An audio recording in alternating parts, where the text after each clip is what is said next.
अस्सलाम वालेकुम स्टूडेंट्स। आज का हमारा टॉपिक एक बहुत ही इम्पॉर्टेंट पेपर के पॉइंट ऑफ व्यू से एक मोस्ट इम्पॉर्टेंट टॉपिक नेफ्रॉन है। नेफ्रॉन से पहले हम पढ़ चुके हैं एक्सक्रीटरी ऑर्गन्स इन ह्यूमन। तो आपको पता है कि दो बेसिक ऑर्गन्स हैं जो कि हमारी बॉडी के अंदर एक्सक्रीशन का रोल प्ले करते हैं। नंबर 1 लिवर, उसके बारे में भी डिटेल वीडियो आ चुकी है। और नंबर 2 किडनी। किडनी को हमने कंप्लीट एक यूरिनरी सिस्टम के थ्रू समझा है कि यूरिनरी सिस्टम के अंदर 4 कंपोनेंट होते हैं जो यूरिन की फॉर्मेशन से लेकर यूरिन की एक्सक्रीशन तक इन्वॉल्व हैं। आज का हमारा टॉपिक है नेफ्रॉन। तो नेफ्रॉन क्या है? Nephron is basic structural and functional unit of kidney. यानी कि जो किडनी है वो जिस बेसिक प्रिंसिपल पे काम कर रही है वो सारा का सारा कौन प्ले कर रहा है? वो सारा का सारा काम, वो सारा का सारा फंक्शन नेफ्रॉन परफॉर्म कर रही होती हैं। तो इसलिए हम कह सकते हैं कि किडनी किससे बनी हुई है? किडनी बनी हुई भी नेफ्रॉन से, यानी कि उसका स्ट्रक्चरल यूनिट भी नेफ्रॉन है और उसका फंक्शनल यूनिट भी नेफ्रॉन ही है। अगर हम तादाद की बात करते हैं तो इनका जो क्वांटिटी है वो ऑलमोस्ट 1 मिलियन पर किडनी मौजूद है। यानी कि एक किडनी के अंदर 1 मिलियन नेफ्रॉन मौजूद होते हैं। तो यानी कि एक ह्यूमन बॉडी की किडनी के अंदर 2 मिलियन नेफ्रॉन मौजूद हैं पेयर ऑफ किडनी के अंदर। अगर हम बात करें इसके स्ट्रक्चर की तो इसके स्ट्रक्चर ऑलमोस्ट ट्यूब्यूलर ही है, लेकिन इसको हमने अपनी आसानी के लिए 2 पार्ट्स में डिवाइड किया है। Number 1 renal corpuscles, number 2 renal tubular. एक नेफ्रॉन को हमने 2 पार्ट में डिवाइड किया, रीनल कार्पिसल और renal tubular. Renal corpuscle non tubular part है, यानी कि इसके अंदर ट्यूब इन्वॉल्व नहीं होंगी, जिसमें 2 पार्ट आते हैं। Number 1 Bowman capsule, number 2 glomerulus. अब बोमन कैप्सूल क्या है? एक एंड पर, नेफ्रॉन के एक एंड पर एक कप शेप्ड स्ट्रक्चर या एक स्वेलो पोर्शन मौजूद होता है जिसे कहा जाता है बोमन कैप्सूल। नंबर 2 रीनल कार्पिसल, वो जो कि ट्यूब्यूलर फॉर्म में नहीं होते, उसे हम कहते हैं ग्लोमेरुलस। ग्लोमेरुलस क्या है? ये कैपलरीज का नेटवर्क है, यानी कि बोमन कैप्सूल के अंदर जो कैपलरीज रन कर रही हैं वो एक नेटवर्क की, एक जाल के फॉर्म में, उसे कहा जा रहा है ग्लोमेरुलस। पहला पार्ट हमने पढ़ लिया है। नंबर 2 रीनल ट्यूब्यूलर, इसके नाम से ही जाहिर है कि ये नेफ्रॉन का वो पार्ट है जिसके अंदर क्या इंक्लूड है? ट्यूब्स इंक्लूड है। नंबर 1 सबसे पहली ट्यूब जो है वो प्रॉक्सिमल कॉन्विलेटेड ट्यूब्यूल है। प्रॉक्सिमल कॉन्विलेटेड ट्यूब्यूल के बाद लूप ऑफ हेनले है जो कि यू शेप्ड स्ट्रक्चर होता है। फिर एक और ट्यूब है जिसे हम कहते हैं डिस्टल कॉन्विलेटेड ट्यूब्यूल, और लास्ट में है जी कलेक्टिंग डक्ट। बच्चों, अब हम नेफ्रॉन का जो स्ट्रक्चर है, बेटा अभी हम फंक्शन की बात नहीं कर रहे हैं, हम जस्ट स्ट्रक्चर ही समझ रहे हैं। तो जो स्ट्रक्चर है वो सबसे पहले हम देख लेते हैं कि आप अब तक 4 से 5 स्ट्रक्चर पढ़ चुके हैं, जिसमें सबसे पहला जो पार्ट है जो कि एक एंड पर मौजूद होगा वो एक कप शेप्ड, ये देखें कप शेप्ड स्ट्रक्चर है जिसे कहा जाता है बोमन कैप्सूल। ये बेटा एक एंड पर मौजूद होगा और ये किस शेप में होगा? ये ट्यूब्यूलर फॉर्म में नहीं है, ये कप शेप्ड है। ठीक है। नंबर 2 यहाँ पर आप देख रहे हैं जो कि रेड कलर से मैंने प्रोमिनेंट की है, ये ब्लड कैपिलरीज हैं जो कि एंटर हो रही हैं, जिन्हें कहा जाता है ग्लोमेरुलस।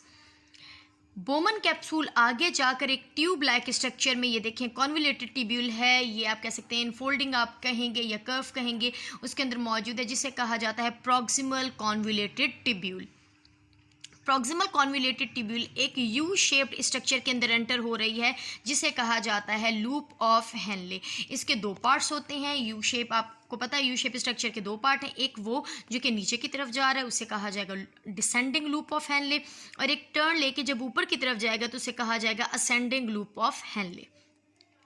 ये लूप ऑफ हेनले जब यू शेप स्ट्रक्चर जब इसका पूरा हो जाएगा तो ये एक और ट्यूब में एंटर हो जाएगी जिसे कहा जाता है डिस्टल कॉन्विलेटेड ट्यूब्यूल, और लास्ट में डिस्टल कॉन्विलेटेड ट्यूब्यूल एंटर हो जाती है कलेक्टिंग डक्ट में। यानी कि आप समझ पा रहे हैं कि जो ब्लड है ये जब किडनी के अंदर एंटर हो रहा है तो इसके अंदर इम्प्योरिटीज़ मौजूद है, नाइट्रोजनस वेस्ट मौजूद है, और ये आ कहाँ से रहा है? ये लिवर से आ रहा है। और आप ये देख सकते हैं कि यहाँ से यही वो पॉइंट है जहाँ पर जितना भी प्रोसेस है फिल्ट्रेशन का वो होगा, और यहाँ पर नाइट्रोजनस जो वेस्ट है उसको कलेक्ट कर लिया जाएगा विद वाटर। यानी कि यहाँ पर फॉर्मेशन हो चुकी होगी यूरिन की, और यहाँ पर यूरिन, क्योंकि नाम ही जाहिर हो रहा है कलेक्टिंग डक्ट, तो यहाँ पर यूरिन कलेक्ट हो जाएगा हर एक नेफ्रॉन से।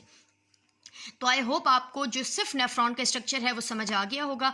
बच्चे इसको फिंगर टिप्स पे याद कर लें। बोमन कैप्सूल है, बोमन कैप्सूल के बाद प्रॉक्सिमल कॉन्विलेटेड ट्यूब्यूल है, प्रॉक्सिमल कॉन्विलेटेड ट्यूब्यूल के बाद लूप ऑफ हेनले है, लूप ऑफ हेनले के बाद डिस्टल कॉन्विलेटेड ट्यूब्यूल है, और लास्ट में है कलेक्टिंग डक्ट।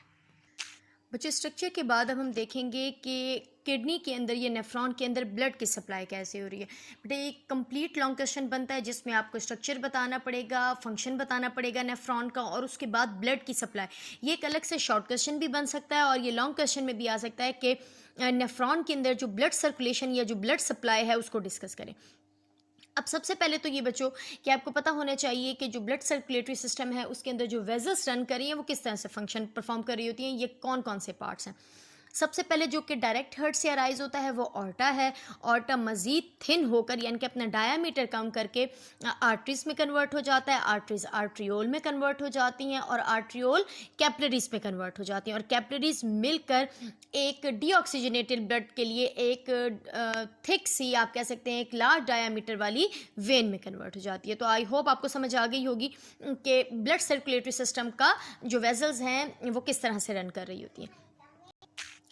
बच्चों तो देखें वो आर्टरी जो ऑक्सीजनेटेड ब्लड जिसके अंदर बेटा ऑक्सीजन तो है ही लेकिन साथ में वेस्ट भी मौजूद है, वो जो किडनी के अंदर एंटर हो रही है उसे कहा जा रहा है रीनल आर्टरी, यानी कि ये एंटर हुई है किडनी में। बेटा ये ऑर्टा जब डिवाइड होगा आर्टरीज के अंदर तो रीनल आर्टरी जो कि किडनी को ब्लड सप्लाई करने वाली है हर नेफ्रॉन की तरफ नहीं जा रही है, जस्ट अभी किडनी की तरफ एंटर हो रही है, तो वो कहलाएगी रीनल आर्टरी।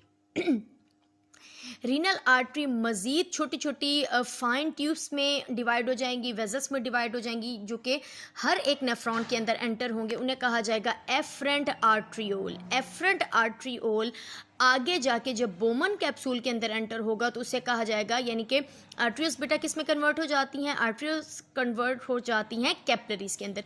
तो ग्लोमेरुलस क्या है, वो कैपिलरीज का नेटवर्क है। तो ग्लोमेरुलस कहाँ पर एंटर होगा, बोमन कैप्सूल में जब आएगा तो वो कैपिलरीज की फॉर्म में एक नेटवर्क की फॉर्म में कन्वर्ट हो चुका होगा।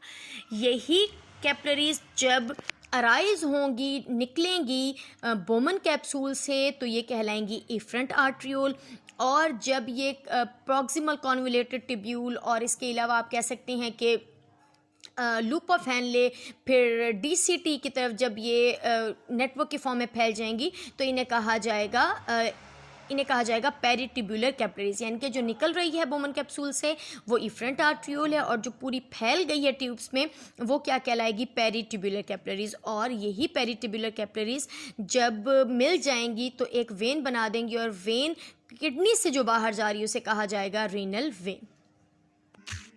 बच्चों अब हम डायग्राम से समझेंगे कि किस तरह से ब्लड की सर्कुलेशन हो रही होती है या ब्लड की वेजल्स जो हैं वो रन कर रही हैं। यानी कि यहाँ पर जो कंप्लीट किडनी के अंदर जब एंटर होगी तो वो क्या कहलाएगी, रीनल आर्टरी। रीनल आर्टरी जब हर एक नेफ्रॉन के अंदर एंटर होगी तो वो बन जाएगी एफरेंट आर्ट्रियोल। एफरेंट आर्ट्रियोल जब बोमन कैप्सूल के अंदर एंटर होगा तो यहाँ पर आपको नेटवर्क नज़र आ रहा है रेड कलर का कैपिलरीज का, जिसे कहा जाता है ग्लोमेरुलस। यही ग्लोमेरुलस जब रिलीज होगा, निकलेगा बोमन कैप्सूल से, तो इसे क्या कहा जाएगा, इफरेंट आर्ट्रियोल। ये इफरेंट आर्ट्रियोल ये जब ट्यूब्स की फॉर्म में इस तरह से सर्कुलेट करेंगी या रन करेंगी तो इन्हें क्या कहा जाएगा, पेरिटिब्यूलर कैपिलरीज। तो बच्चों सिर्फ एक और बात यहाँ पे मैंने आपको समझाना चाहूँगी कि ये देखेंगे जो लॉन्ग लूप ऑफ हैनले है इसकी तरफ एक राउंड आप कह सकते हैं अराउंड इसके जो कैपिलरीज का नेटवर्क रन कर रहा है या पेरिटिब्यूलर कैपिलरीज का जो नेटवर्क रन कर रहा है, अगर वो इर्द गिर्द कर रहा है, घूम रहा है लूप ऑफ हैनले के, तो इसे कहा जाएगा वासा रेक्टा।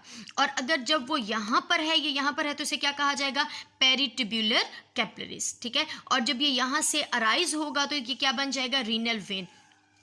तो सबसे पहले कौन एंटर हो रही हैं, renal arteries. Renal arteries divide होकर बनाएंगी एफरेंट आर्ट्रियोल, और एफरेंट आर्ट्रियोल जब कैपिलरीज के अंदर डिवाइड हो जाएगा, बोमन कैप्सूल में एंटर हो जाएगा तो ग्लोमेरुलस, जब ग्लोमेरुलस से ये अराइज होगा तो इफरेंट आर्ट्रियोल, जब ट्यूब्स के साथ रन कर रही हैं यही कैपिलरीज तो पेरिटिब्यूलर कैपिलरीज, और अगर लॉन्ग है लूप ऑफ हैनल और वो उसके इर्द गिर्द रन कर रही हैं तो उसे कहा जाएगा वासा रेक्टा। तो बच्चों हमने पढ़ा कि नेफ्रॉन क्या है। Nephron basic structural and functional unit है किडनी का। इसके अलावा हमने ये पढ़ा है कि उसके पार्ट्स कितने होते हैं, कौन से पार्ट्स ट्यूब्यूलर हैं और कौन से पार्ट उसके नॉन ट्यूब्यूलर हैं। फिर थर्ड पॉइंट में हमने पढ़ा है कि ब्लड सर्कुलेशन वहाँ पर कैसे हो रही है। और अब हम पढ़ेंगे टाइप्स ऑफ नेफ्रॉन। तो नेफ्रॉन के दो टाइप्स हैं, कॉर्टिकल नेफ्रॉन और juxta medullary nephron. Cortical nephron जो कि कॉर्टेक्स वाले रीजन पर, आप ये कल स्ट्रक्चर में पढ़ चुके हैं किडनी के कि जो आउटर रीजन है उसे कॉर्टेक्स कहा जाता है। तो जो कॉर्टेक्स वाले रीजन पर नेफ्रॉन मौजूद हैं हम उन्हें कहेंगे कॉर्टिकल नेफ्रॉन। जो मेड्यूला इनर और आउटर दोनों के बॉर्डर पे मौजूद हैं, यानी कि ना बहुत अंदर की तरफ है ना बाहर की तरफ है, उन्हें कहा जा रहा है, उन नेफ्रॉन को कहते हैं juxta medullary nephron. Cortical nephron almost पूरे किडनी में 70 to 80% है, जबकि जस्टा मेडुलरी हैं 10 to 30%। Cortical nephron short loop of Henle के लिए है, मतलब उसके अंदर जो लूप ऑफ हैनले है वो शॉर्ट होगा। जस्टा मेडुलरी के अंदर जो लूप ऑफ हैनले है वो लॉन्ग होगा। बेटा ये मैंने अभी पिछले टॉपिक में ही बताया है जब मैं स्ट्रक्चर बता रही थी या ब्लड सप्लाई बता रही थी। तो जिसके पास लॉन्ग लूप ऑफ हैनले होगा उसके पास वासा रेक्टा है, और जिसके पास शॉर्ट लूप ऑफ हैनले है उसके पास वासा रेक्टा, यानी कि पेरिटिबुलर कैपिलरीज का वो नेटवर्क जो कि लॉन्ग लूप ऑफ हैनले की तरफ घिरा रहता है, वासा रेक्टा जिसे कहते हैं, वो होगा एब्सेंट। बेटा यहाँ पर एक और पॉइंट भी आपने ऐड कर देना है कि कॉर्टिकल नेफ्रॉन रहेगा डाइल्यूटेड यूरिन बनाने के लिए, और जस्टा मेडुलरी नेफ्रॉन मौजूद होता है हमारी किडनीज के अंदर कॉन्सनट्रेटेड यूरिन बनाने के लिए।